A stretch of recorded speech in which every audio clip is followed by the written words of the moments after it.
स्वामी समर्थ. जय जय स्वामी समर्थ. स्वामी महाराजांच्या कृपेने तुमच्या सर्व चांगल्या इच्छा मनोकामना पूर्ण व्हाव्यात हीच स्वामीचरणी प्रार्थना करते आणि आजच्या या नवीन व्हिडिओला सुरुवात करते. हिंदू धर्मात एकादशी व्रताला अनन्यसाधारण असं महत्त्व आहे. दर महिन्याला 2 एकादशी व्रत हे केले जातात. पहिलं व्रत कृष्ण पक्षात तर दुसरं शुक्ल पक्षात. मार्गशीर्ष महिन्याच्या शुक्ल पक्षाच्या एकादशीला मोक्षदा एकादशी व्रत हे केले जाते. यावर्षी मोक्षदा एकादशी 11 डिसेंबर रोजी आहे आणि असे मानले जाते की जो भक्त एकादशी व्रत करतात ते पापापासून मुक्त होतात आणि शेवटी वैकुंठ धामामध्ये जातात. तसेच महाभारतानुसार भगवान श्रीकृष्णांनी याच दिवशी अर्जुनाला गीतेचा उपदेश केल्याने या दिवशी गीता जयंती सुद्धा साजरी केली जाते. यावेळी भगवान श्रीकृष्णांनी अर्जुनाला जीवनाचे मूलभूत तत्व आणि धर्माचा मार्ग दाखवला असे म्हटले जाते की हे व्रत केल्याने सर्व पापांपासून मुक्ती मिळते आणि मोक्षदा एकादशीचं व्रत केल्याने पितरांना मोक्षसुद्धा प्राप्त होतो. तसेच या दिवशी पितरांच्या नावाने दान धर्म केल्याने सुद्धा दान धर्म करण्याला सुद्धा विशेष महत्त्व आहे. तसेच या दिवशी भगवान श्री हरी विष्णू आणि माता लक्ष्मीची विधिवत पूजा केल्याने आपल्या आयुष्यामध्ये असणारे जे दुःख आहे, संकट आहेत, विघ्न आहेत, दोष आहेत, दारिद्र्यापासून मुक्तता मिळण्यामध्ये सुद्धा मदत मिळते.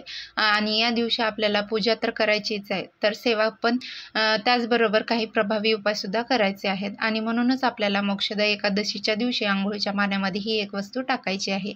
वस्तू टाकल्यामुळे आपल्या जीवनामध्ये असणारा प्रखरातला प्रखर पितृदोष, ग्रहदोष, शत्रुपीडा तर नष्ट होणारच आहे, पण आपलं 7 पिढ्यांचा दारिद्र्य नष्ट होऊन आपल्या संपूर्ण कुटुंबाची भरभरून अशी प्रगतीही होणार आहे. अतिशय प्रभावी असा हा उपाय आहे ज्याबद्दल सविस्तर आणि महत्त्वाची अशी माहिती मी तुम्हाला आजच्या या व्हिडिओमधून देणार आहे. तर व्हिडिओ पूर्ण पहा आणि जर तुम्ही माझ्या चॅनलवरती नवीन असाल तर चॅनलला सबस्क्राईब करा आणि शेजारील बेल आयकॉनचं बटनसुद्धा प्रेस करा, जेणेकरून तुम्हाला माझ्या नवनवीन व्हिडिओची नोटिफिकेशनही मिळत राहील आणि तुम्ही एक पण व्हिडिओ मिस करणार नाही. तर मार्गशीर्ष महिन्यामध्ये स्नानाला आणि दानाला विशेष महत्त्व हे दिलं जातं. जर तुम्हाला शक्य असेल तर आवर्जून मोक्षदा एकादशीच्या दिवशी तीर्थक्षेत्री जाऊन स्नान करा. स्नान केल्यानंतर आपल्याला यथाशक्ती प्रमाणे दान करायचं आहे. हे दान केल्यामुळे आपले पितृ आपल्यावरती प्रसन्न होत असतात आणि आपल्या सुखी संसाराचे आशीर्वाद देत असतात. पण हल्लीच्या धावपळीच्या जीवनामध्ये प्रत्येकालाच तीर्थक्षेत्री जाऊन स्नान करणं शक्य होत नसतं. म्हणूनच आपल्याला घरच्या घरी आंघोळीच्या पाण्यामध्ये ह्या काही वस्तू टाकायच्या आहेत आणि त्याने आपल्याला स्नानही म्हणजे तीर्थक्षेत्री जाऊन स्नान केल्याचं फळ हे प्राप्त होत असतं. आणि तसेच आपल्याकडं झालेल्या कळत नकळत पापांपासून सुद्धा आपल्याला मुक्तताही मिळणार आहे.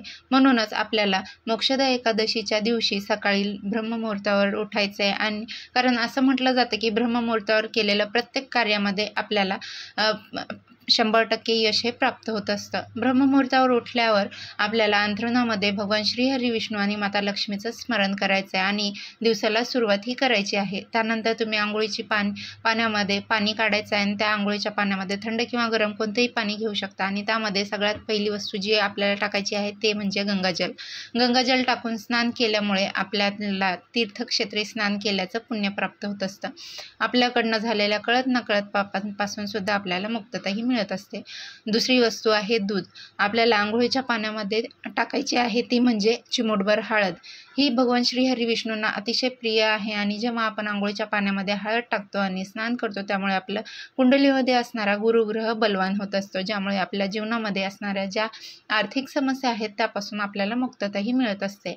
त्याचबरोबर आपल्याला 1 चमचाभर गाईचं कच्चं दूध सुद्धा आंघोळीच्या पाण्यामध्ये टाकायचं आहे. गाईचं कच्चं दूध आंघोळीच्या पाण्यामध्ये टाकल्यामुळे आपल्या कुंडलीमध्ये असणारा चंद्र बलवान होत असतो. चंद्र हा मनाचा कारक मानला जातो आणि जर आपल्या कुंडलीमध्ये चंद्र बलवान झाला तर आपल्याला मानसिक तसेच शारीरिक त्रासापासून मुक्तताही मिळत असते. त्याचबरोबर आवर्जून आपल्याला 1 तुळशीपत्र सुद्धा आंघोळीच्या पाण्यामध्ये टाकायचं आहे.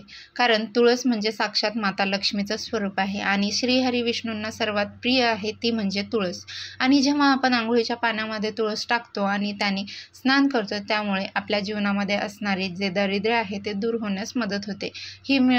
तसेच तुम्हाला तुळशीची जी पत्र आहेत ती आजच तोडून ठेवायची, म्हणजे आदल्या दिवशी एकादशीच्या दिवशी तुळशीला स्पर्श देखील केला जात नाही. तुळशीला जल फुल अर्पणसुद्धा करायचं नाही, तुळशीची पानंसुद्धा तोडायची नाहीत. त्याचबरोबर आपल्याला चिमूटभर काळे तीळसुद्धा आपल्या आंघोळीच्या पाण्यामध्ये टाकायचे आहेत. तिळाची उत्पत्ती ही भगवान श्रीहरी विष्णूंच्या घामापासून झाली होती. तसेच काळे तीळ हे आपल्या पितरांना सुद्धा समर्पित आहेत. आणि जेव्हा आपण आंघोळीच्या पाण्यामध्ये काळे तीळ टाकू आणि त्याने स्नान करतो, त्यामुळे आपल्या कुंडलीमध्ये असणारा प्रखरातला प्रखर पितृदोषसुद्धा, ग्रहदोष, शत्रुबाधा दूर होण्यास मदत होत असते.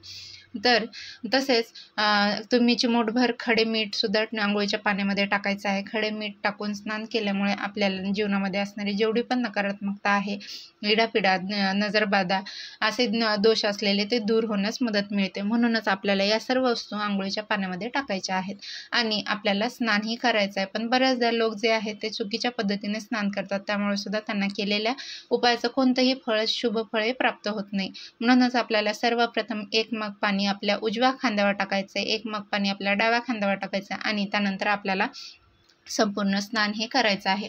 पण एकादशीच्या दिवशी तुम्हाला चुकूनही केस हे धुवायचे नाही आहेत. एकादशीच्या आणि द्वादशी या दोन्ही दिवशी जे आहे ते आपल्याला केस अजिबात धुवायचे नाहीत. आंघोळ करताना आपल्याला एका मंत्राचा जपसुद्धा करायचा आहे.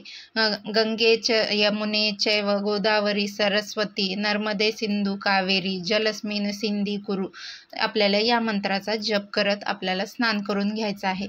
तर यामुळे या मंत्राचा अर्थ असा होतो की गंगा, यमुना, गोदावरी, सरस्वती, नर्मदा, सिंधू, कावेरी या सर्व पवित्र नद्यांचं जल जे आहे ते या पाण्यामध्ये समाविष्ट झालेले आहे आणि या पवित्र पाण्याने मी स्नानही करत आहे. जेव्हा आपण आंघोळीच्या पाण्यामध्ये या वस्तू टाकून त्याचबरोबर मंत्राचा जप करतो, त्यामुळे आपल्याला तनाबरोबरच आपल्या मनाची सुद्धा शुद्धीही होत असते आणि पवित्र तनाने आणि यांनी पवित्र मनाने केलेले प्रत्येक कार्यामध्ये आपल्याला 100% यश हे प्राप्त होत असतं.